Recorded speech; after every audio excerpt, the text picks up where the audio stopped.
J'ai une question. Bonsoir. Que faisiez-vous le 11 septembre 2001? Réfléchissez un instant. Le 11 septembre 2001, vous savez, quand il y a eu cette histoire avec les États-Unis et les tours, vous faisiez quoi, vous? En principe, la mémoire vous revient tout de suite parce que c'est un événement choc et en général, on se rappelle de ce qu'on faisait le 11 septembre 2001 au moment où ça s'est produit. Souvenez-vous. Maintenant, si je vous demande, qu'est-ce que vous faisiez le 14 septembre 2001? C'est un peu plus difficile, hein? Le 14 septembre 2001, 2 jours après, vous faisiez quoi exactement? Vous voyez, c'est pas toujours évident. On retient des choses quand il y a vraiment un événement marquant, pour le coup on le retient.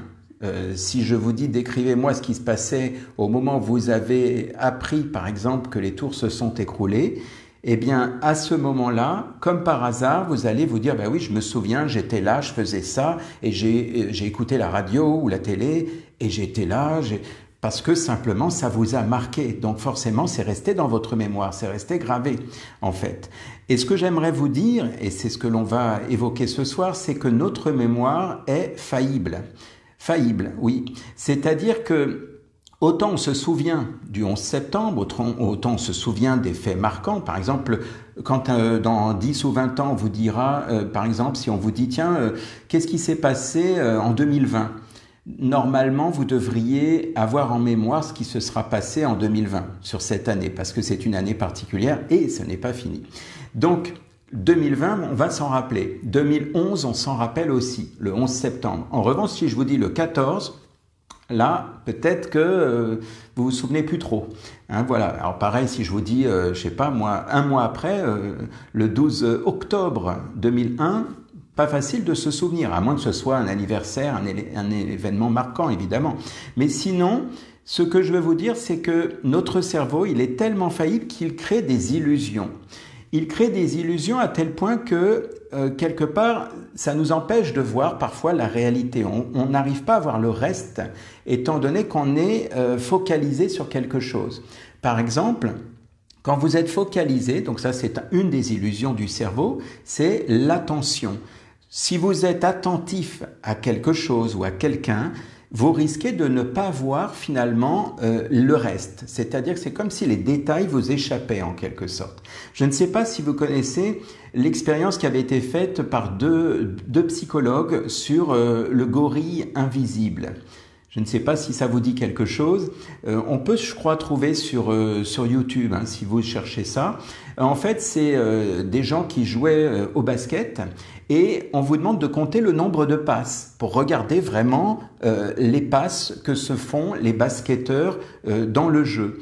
Et vous êtes tellement rivé sur votre écran que vous ne voyez pas le passage de quelqu'un déguisé en gorille qui traverse en fait le lieu.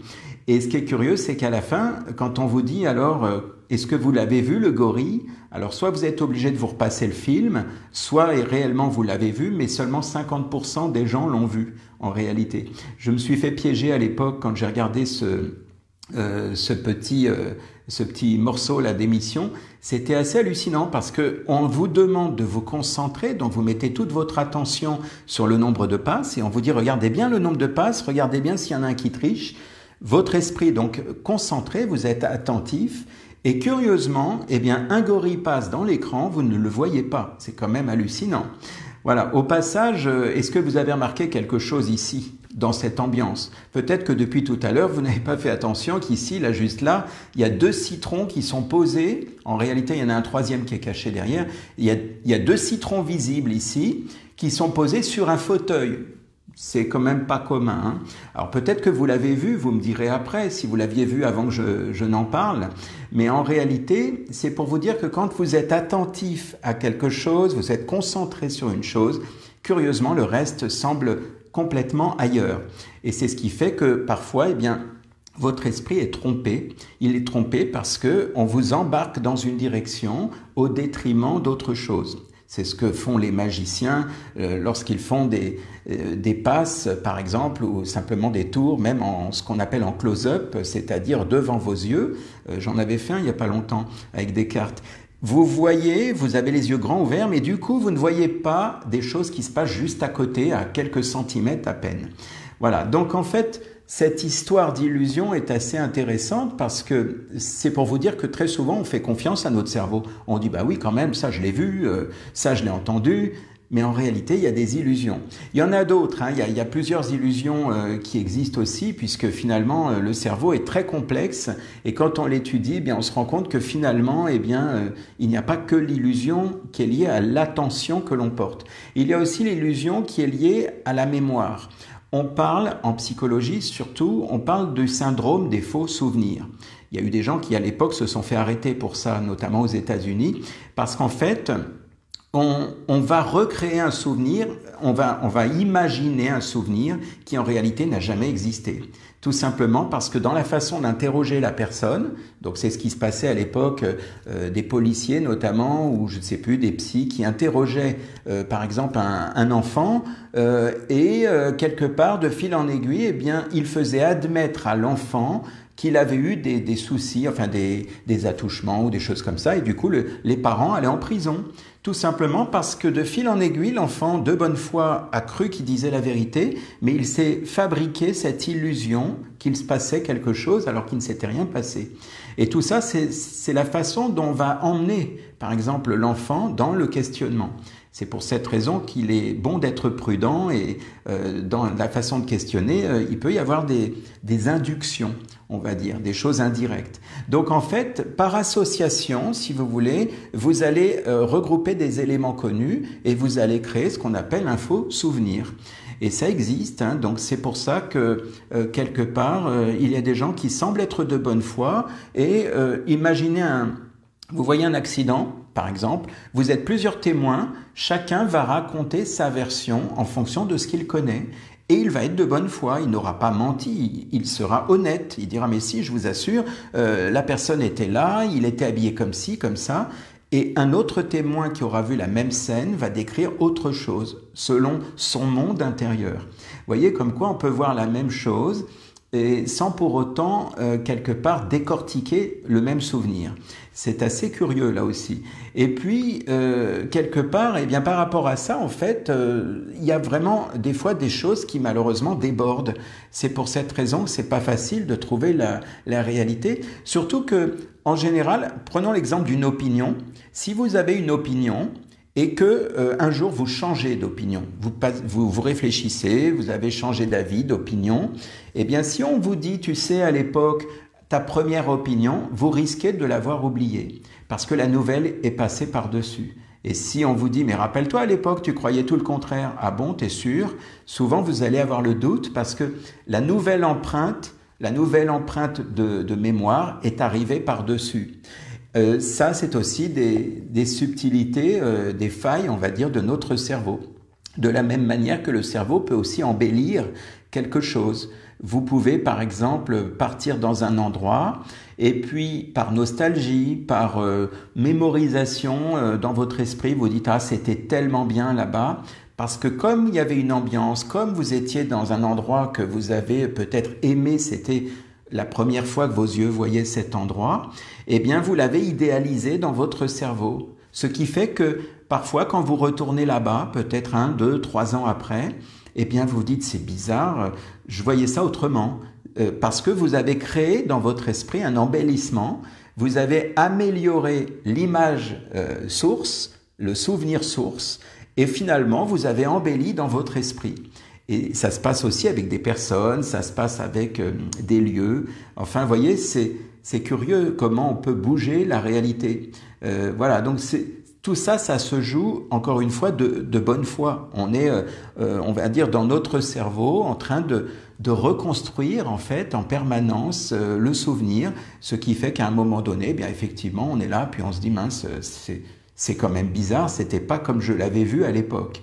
Alors, également, on a aussi une illusion qui touche à la confiance. Alors là, c'est assez particulier parce que à la fois ça peut être positif, tant qu'à faire, si on a confiance, autant y aller, mais parfois ça peut faire tout l'inverse. C'est-à-dire que vous avez surestimé des capacités. Exemple, imaginez, vous savez, des fois on voit dans les télécrochets les gens qui s'imaginent être de super chanteurs et ils vont y aller avec tellement de confiance qu'ils ont vraiment l'impression qu'ils chantent super bien. Et quand on leur dit, ben non, c'est pas bon, ils tombent de très haut parce qu'ils ont créé dans leur esprit l'illusion de confiance et ils se sont surestimés en imaginant qu'ils allaient être capables. Alors comme je vous dis, il y a des contextes dans lesquels ça peut sauver la mise, parce que si vous vous y dites je vais y arriver, je vais être capable, si ça se trouve c'est là où ça va le faire vraiment.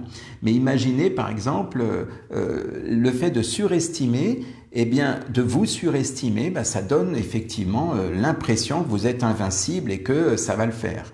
Et c'est la même chose vis-à-vis d'une tierce personne. C'est-à-dire que s'il y a une tierce personne dans un groupe qui est par exemple, je sais pas moi, en pleine confiance, vous allez lui donner du crédit parce que cette personne est confiante. Alors qu'en fait, la confiance n'est pas forcément un signe d'intelligence. La personne peut être vraiment médiocre, mais comme elle va mettre en avant la confiance, vous allez la suivre aveuglément.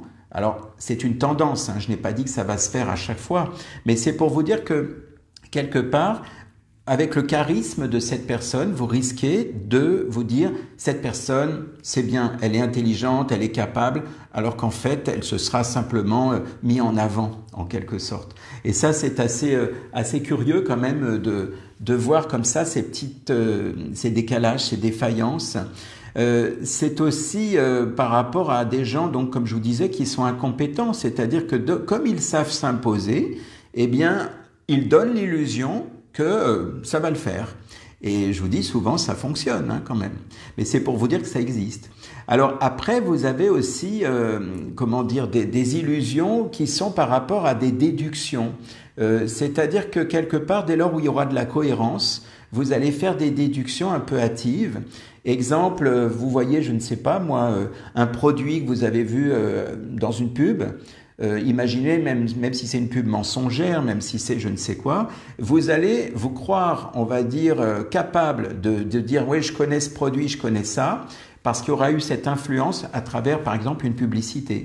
Et vous allez donc vous donner cette illusion d'avoir la bonne déduction et de vous dire je connais. Alors qu'en fait, pas forcément. Donc, c'est comme quoi il y a donc des influences qui vont fausser le jeu. Et en fait, vous aurez, comme je vous dis, dès lors où ça vous semblera cohérent, bien vous allez dire si, c'est comme ça. Et vous allez être sûr de vous, en plus.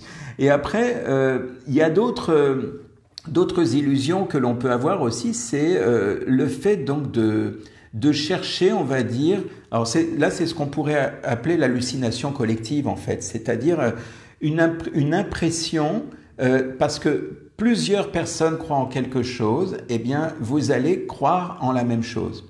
C'est ce qui se passe avec les médias en ce moment, avec quelque part une croyance qui s'est généralisée, et qui fait que même sans preuve, même si demain il n'y avait pas de preuve, dès lors où le groupe croit, alors vous plongez, vous croyez aussi. Et c'est ce qui fait qu'à un moment donné, vous vous retrouvez avec une croyance collective. C'est ce qui se passe dans certaines religions, avec notamment des hallucinations collectives. Et en fait, ça emmène tout le monde dans la même croyance. Parce que quelque part, la croyance génère une sorte d'égrégore qui fait que tiens, lui croit, elle croit, le groupe croit. Et en fait, comme tout le monde y croit, allez, je vais pas être le seul à ne pas croire, ça serait pas logique. Donc, je pars avec et j'y vais dans les croyances, même si la croyance est complètement erronée. Je vous dis, prenez l'exemple de ce qui se passe en ce moment avec les médias, eh bien, vous avez différentes finalement croyances, parce que maintenant il y a des choses qui éclatent et qui se voient, et là il faudrait vraiment être aveugle. Donc pour le coup, on ne sait plus qui croire. On dit mais je comprends pas, ils nous ont dit ça, ils nous disent le contraire. J'en avais déjà parlé. Et là on est chamboulé, parce que là on était parti dans une direction qui est de croire quelque part en une masse de personnes, notamment même les médias, qui vous disent c'est comme ça. Donc là, ben, on y va, puisqu'ils l'ont dit, c'est comme ça. Vous savez, c'est ce que je disais ce matin à une personne que j'ai reçue par rapport à ça. Je disais, vous savez, l'enfant croit en sa maîtresse en disant, oui, mais la maîtresse, elle a dit. Ou alors, il croit en ses parents, ben, ma maman, elle m'a dit. Voilà. Et puis quand on est adulte, eh bien c'est le gouvernement. Ah ben le gouvernement a dit, ou pire encore, une étude scientifique a dit. Et là, on vient de se rendre compte que c'est un petit peu boiteux parce que tout ça, ça n'est plus fiable du tout. Voilà, donc, comment ça s'appelle cette étude-là? Enfin, peu importe, je ne vais pas entrer là-dedans parce que le but ici, c'est que je reste neutre. Mais c'est pour vous dire qu'il y a aujourd'hui des soi-disant, groupes sérieux, des études, des choses de renommée, des écoles, des statistiques, enfin bref. Tout ça, aujourd'hui, est remis à plat. Pourquoi? Parce que simplement, il y a trop de directions différentes. S'il y en avait qu'une seule, alors là, aveuglément, comme ça a toujours été le cas, eh bien, aveuglément, la masse principale, le monde, en grande majorité, va suivre le mouvement. Et maintenant, là, ce qui crée ces divergences, c'est que finalement, il y a des avis contraires. Et il y a comme des bulles qui éclatent et qui font que tout d'un coup l'illusion disparaît. Là, on est en train d'ouvrir les yeux et de voir des choses qui finalement sont là devant nos yeux. Et on voit quelque chose d'évident, mais on voit autre chose qui est évident aussi. Et on se dit, bah mince, alors c'est qui qu'on croit là? Et là, on commence à revenir dans l'individualité plutôt que de suivre le groupe. Donc c'est assez intéressant de voir la psychologie de la foule et du groupe et de voir que finalement, c'est en train de s'éclater actuellement. Et chacun revient à sa croyance personnelle plutôt que de suivre aveuglément le groupe. Et en tout cas, pour aujourd'hui, c'est ce qui se passe. Et puis, bien, il y a une autre illusion qui peut nous jouer des tours dans notre cerveau, c'est l'illusion du potentiel. Alors, on a un potentiel, ça c'est clair, on sait qu'on est capable de beaucoup de choses, on peut en permanence s'améliorer, seulement il y a parfois des gens qui croient qu'on peut le faire en un temps record. C'est-à-dire, attention, je claque des doigts, pof, ça y est, j'ai augmenté quelque chose dans mon cerveau. Ce n'est pas aussi rapide que ça. Il faut quand même un minimum de temps, même si parfois ça peut être spectaculaire. Mais moi, combien de fois j'ai eu des gens qui sont venus me voir pour l'hypnose en me disant, voilà, je voudrais 1 ou 2 séances d'hypnose parce que je voudrais parler couramment une langue étrangère. Ce n'est pas possible. Je veux dire, vous n'allez pas, si je vous donne des suggestions en disant maintenant, vous parlez couramment le russe ou l'anglais ou je ne sais quoi, vous n'allez pas vous réveiller demain matin en disant, ça y est, je parle couramment telle langue. Ça serait bien, hein, mais aussi rapidement, ce n'est pas possible. Il y a un minimum de temps. Il y a le temps d'une intégration. Certes, on peut accélérer le processus. Il est vrai qu'on peut apprendre beaucoup plus vite une langue ou quelque chose qu'on ne maîtrise pas au départ. Moi-même, à l'époque, j'avais mixé, quand j'étais prof de danse, j'avais donné des cours de danse accélérés avec effectivement l'hypnose. Et effectivement, ce que les gens apprenaient, une fois j'avais une de mes élèves qui disait à quelqu'un, qui disait, mais tu te rends compte que ce que tu viens d'apprendre là, nous on l'a fait en 5 cours d'habitude. Et là, la personne l'avait appris en 3 heures à peu près de stage. Voilà, parce que simplement, on a des facultés d'accélérer les choses. Maintenant, il ne s'agit pas non plus de surestimer la chose en disant, tiens, attention, ce soir je me couche et demain matin je parle anglais couramment. Tout ça parce qu'on a fait 1 ou 2 séances d'hypnose, ça ne marche pas comme ça. Beaucoup de gens croient que c'est une science infuse qui va s'installer, alors que non, il faut quand même apprendre le cours, il faut quand même réviser, il faut quand même faire des choses. En revanche, pour l'exemple des cours, puisque j'ai pas mal étudié là-dessus, eh bien, c'est pareil. Les langues par hypnose, vous avez une capacité d'intégration, donc c'est sûr que les suggestions vont favoriser la concentration, la mémorisation, l'attention. Donc là, vous allez effectivement avoir plus de facilité. Au moment où vous allez réviser vos cours, ça va sembler plus facile. Maintenant, de là dire « je me couche », j'ai des suggestions hypnotiques plein la tête et le soir, la nuit, pendant que je dors, eh bien, ça va me faire parler couramment la langue le lendemain matin. Ça, il ne faut pas rêver. Voilà, donc c'est pour vous dire que quelque part, le cerveau a des capacités extraordinaires, seulement il y a parfois des failles, il faut faire très attention. Surtout l'histoire des faux souvenirs dont je vous ai parlé, puisque c'est des choses que l'on peut retrouver facilement. À l'époque, comme je vous disais, ça se faisait avec certains psychologues qui avaient une façon particulière de poser des questions qui pouvaient prêter, on va dire, à, comment dire, c'était comme une insinuation. C'est-à-dire, on disait aux gamins, mais ton papa, il n'y a pas des moments où il a fait ceci. Et du coup, le gamin, il va chercher dans sa mémoire, ne trouvant rien peut-être de similaire. Qu'est-ce qu'il va faire? Il va créer un souvenir en disant « Ah oui, si, il y a eu ça et ça », alors qu'en fait, non. C'était dans d'autres contextes. Vous voyez, donc c'est pour cette raison qu'en général, on est plutôt assez prudent quand on pose des questions. On a une façon bien spécifique de poser des questions et surtout, on nous a bien briefé là-dessus pour ne pas justement reproduire ce genre de risque. Voilà, donc voilà en quelque sorte en ce qui concerne la mémoire, le cerveau, les facultés et j'allais dire les failles.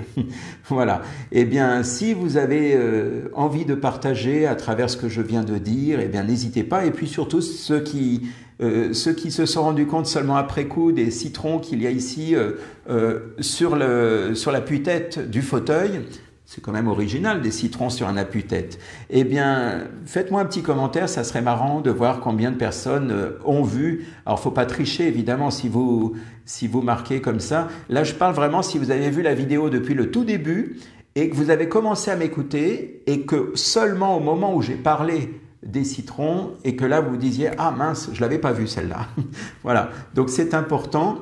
Ah si, une chose aussi que je voulais vous dire, c'est que il y a une limite, et c'est parce que je parle des citrons, je pense à ça, lorsque vous êtes focalisé sur quelque chose ou sur quelqu'un, ou enfin sur une situation précise, votre cerveau conscient, parce qu'on parle du conscient, votre inconscient, il y a des chances qu'il les ait vus, les citrons, mais votre conscient, dans votre analyse, lui ne les a peut-être pas vus parce qu'il est limité. Il y a une certaine loi qui s'appelle la loi de Miller qui fait que plus ou moins il y a à peu près 7 informations en simultané, plus ou moins 2 comme je vous disais, donc entre 5 et 9, et informations en simultané que vous pouvez éventuellement cumuler. Mais à un moment donné, ça sature. Une saturation psychique. Ça veut dire que là, pendant que je vous parle, si je vous demande de regarder tout ce qui se passe derrière et qu'en même temps, je vous demande, je ne sais pas moi, de prendre conscience de votre respiration, ça fait déjà 3 choses. Et si en même temps, je vous demande encore une 4e chose, il y a un moment, vous êtes perdu. Un exemple, imaginez que vous êtes, je ne sais pas, au téléphone avec quelqu'un, ou on va le dire à l'envers. Imaginez, vous regardez un film, vous êtes bien dans votre film, et vous avez quelqu'un qui vous appelle. Tiens, salut, ça va? Est-ce que je te dérange? Je peux te parler 2 minutes? Pendant ce temps-là, vous commencez déjà à décrocher de l'un des deux. Soit vous décrochez du film, soit vous décrochez de votre ami qui vous appelle. Et voyez, là, il n'y a pas beaucoup d'infos. Imaginez quand on est dans la saturation psychique, c'est-à-dire qu'il y a trop d'infos. Par exemple, comme je vous disais, environ 7 informations en simultané. C'est la raison pour laquelle conduire en même temps qu'on est au téléphone, en même temps qu'on regarde ceci ou cela, ça distrait l'attention en quelque sorte. Et c'est pour cette raison que, effectivement, le cerveau finit par limiter les choses et que peut-être vous n'aviez pas vu ces fameux citrons. Voilà où je voulais en venir. Eh bien, sur ce, passez une très belle soirée et puis donnez-moi des nouvelles des citrons. À bientôt.